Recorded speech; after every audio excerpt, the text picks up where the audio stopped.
But I can't trust these bitches, I know they gon' pick and choose. No, I can't trust these bitches, I know they gon' pick and choose. I fell in love with these streets, I seen 100,000. Cause it's fucking bad bitches, I was running wild. I just pray Bobby forgive me, ain't see my son in a while. I go and pick him up from school and see him fucking smile. Somebody save me, save me. Tryna please a bitch that almost drove me crazy. I was breaking bread with niggas that was shady.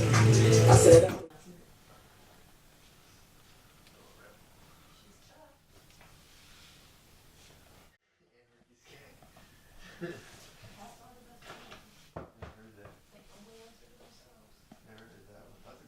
So this is the original dove for the logo. My kid drew that. So I love that they did it. My kid Frankie is 13. They're quite a talented artist.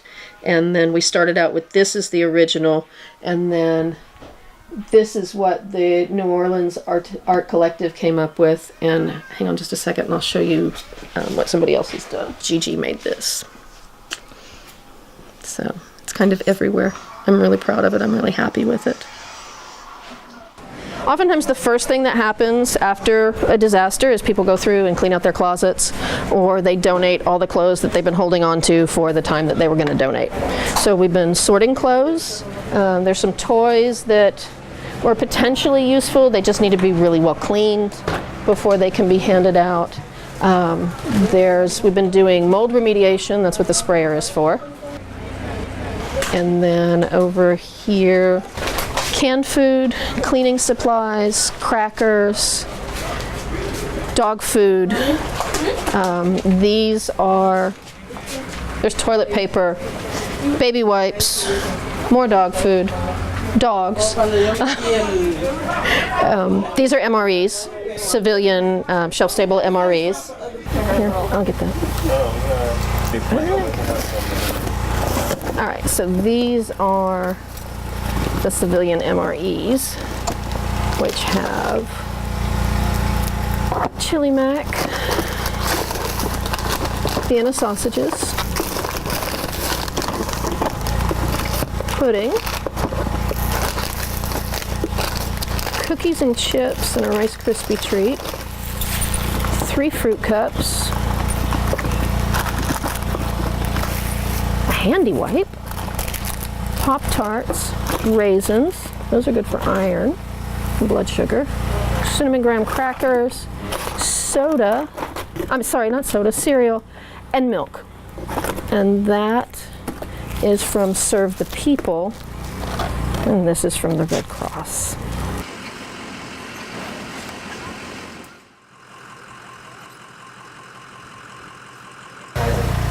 That's terrible. I mean, they were like sitting there for a good like hour and a half. The box is better than that. But those are carrots. The box is better than that. One of the things that we've started to do now that we have a little more downtime is food sharing. So last night, a couple of people came over and we cooked 3 pots of chicken soup. And we took soup and blankets and heat packs, cardboard. Cardboard makes a nice barrier between the concrete and the people or their blankets. Concrete, the pavement is not your friend in the heat or the cold. In the summer, it'll burn you. In the winter, it zaps all your body heat.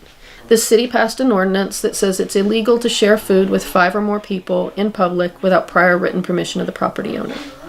It was driven by the downtown business interests because they were upset about the trash. And what it did was effectively scare off churches and other organizations that had been sharing food.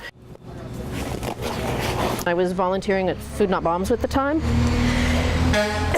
and I'd been doing home health, and I was familiar with going from place to place and situation to situation, but I wanted to be able to provide better care for the homeless folks that were coming out to eat. And then the night that the fella showed up and said, "Hey, can I talk to you a minute?" And we stepped behind my car and he pulled up his shirt and he said, "I got shot. Can you help me with that?" Oh God. I'm bleeding out a little bit. He hadn't been shot there. He'd gone to the hospital and he made the mistake of and it was an innocent mistake. He couldn't walk much further from the train that he'd taken from the campsite. Somebody had tried to steal his bag. He fought for the bag. The guy shot him and winged him. It wasn't a deep wound, but he'd still been shot. Yeah. He'd gone to a not-for-profit hospital, not a charity hospital. So he sat on a stretcher in the hallway for about 10 hours before anybody bothered to come and see him. They gave him a prescription for narcotic pain medicine, and a nurse taped dry gauze over the wound and told him to leave. And they dumped him out at like 2 or 3 o'clock in the morning. So no antibiotics, no follow-up for the wound care, no instructions, and a prescription he can't fill because he doesn't have an ID, and wouldn't fill because he didn't particularly need it, and he had a history of substance abuse and was trying his very best not to go back that way.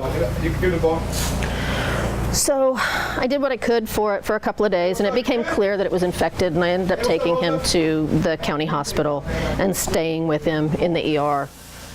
There's a thing called accompaniment, where you accompany people who need care. I like to put the Band-Aids on the wounds that later fall off, or just be basically, I'm a nurse at heart.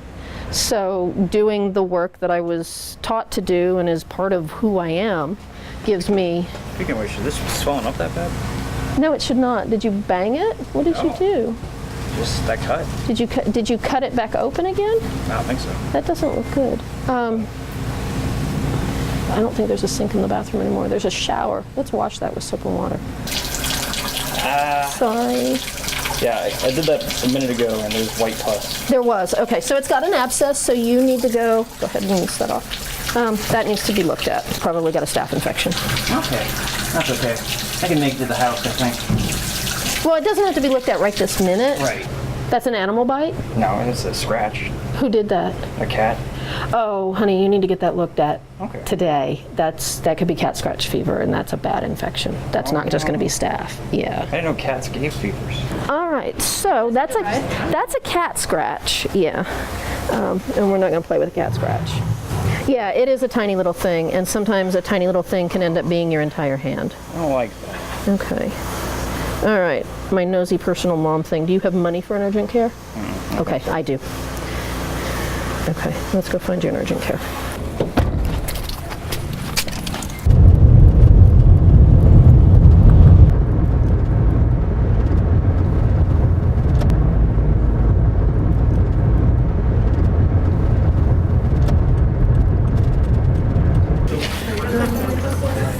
Hi, how can I help you guys?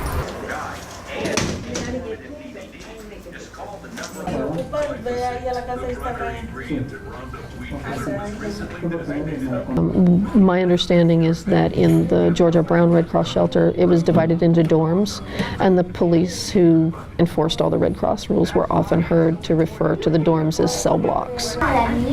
And the more folks who were on the higher end of the socioeconomic scale, the more of them that moved out of the shelter, the fewer services were available in the shelter for people who had been homeless before the storm.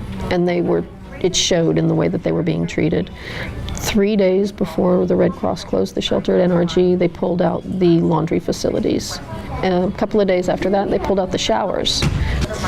And when that location closed, they opened a location off of Fannin on the south side of 610, more in a warehouse district. And it was a warehouse. It was a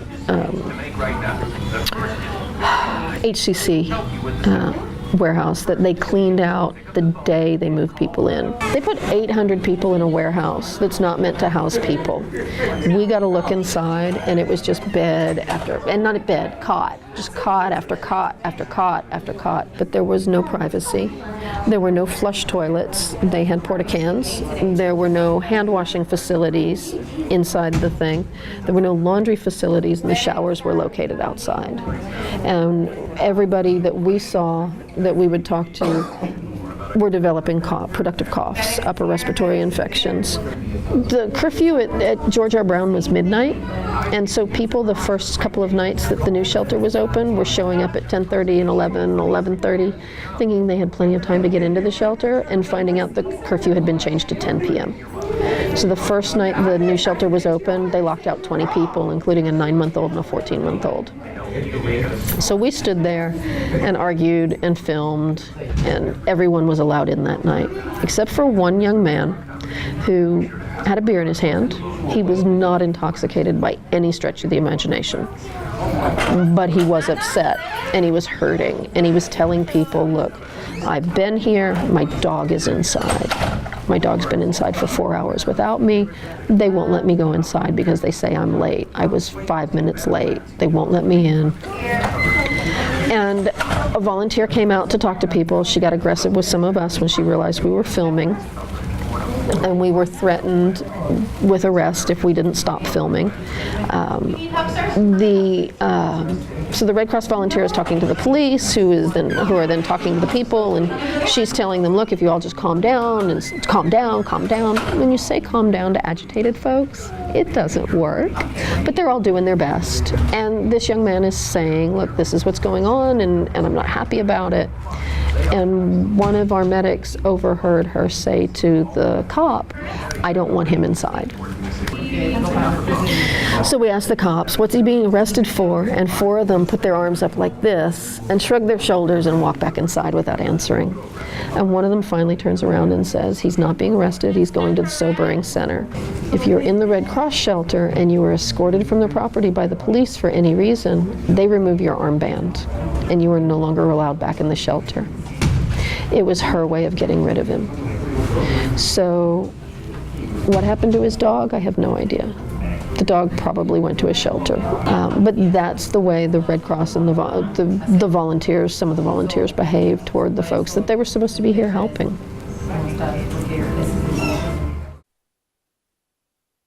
Just the little bits that you do every day, eventually it all adds up. Because you do your little bit without even knowing that somebody over here is doing a little bit. And a little bit very quickly becomes a lot. Same thing is true with systems and people.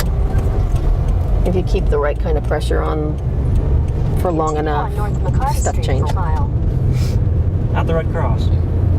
Not the Red Cross. But, you know, how much longer can the Red Cross continue with people now seeing and having firsthand experience at this point with the stuff that they pulled after Katrina and during the wildfires and in Haiti and with the blood donations? The Red Cross has a terrible reputation.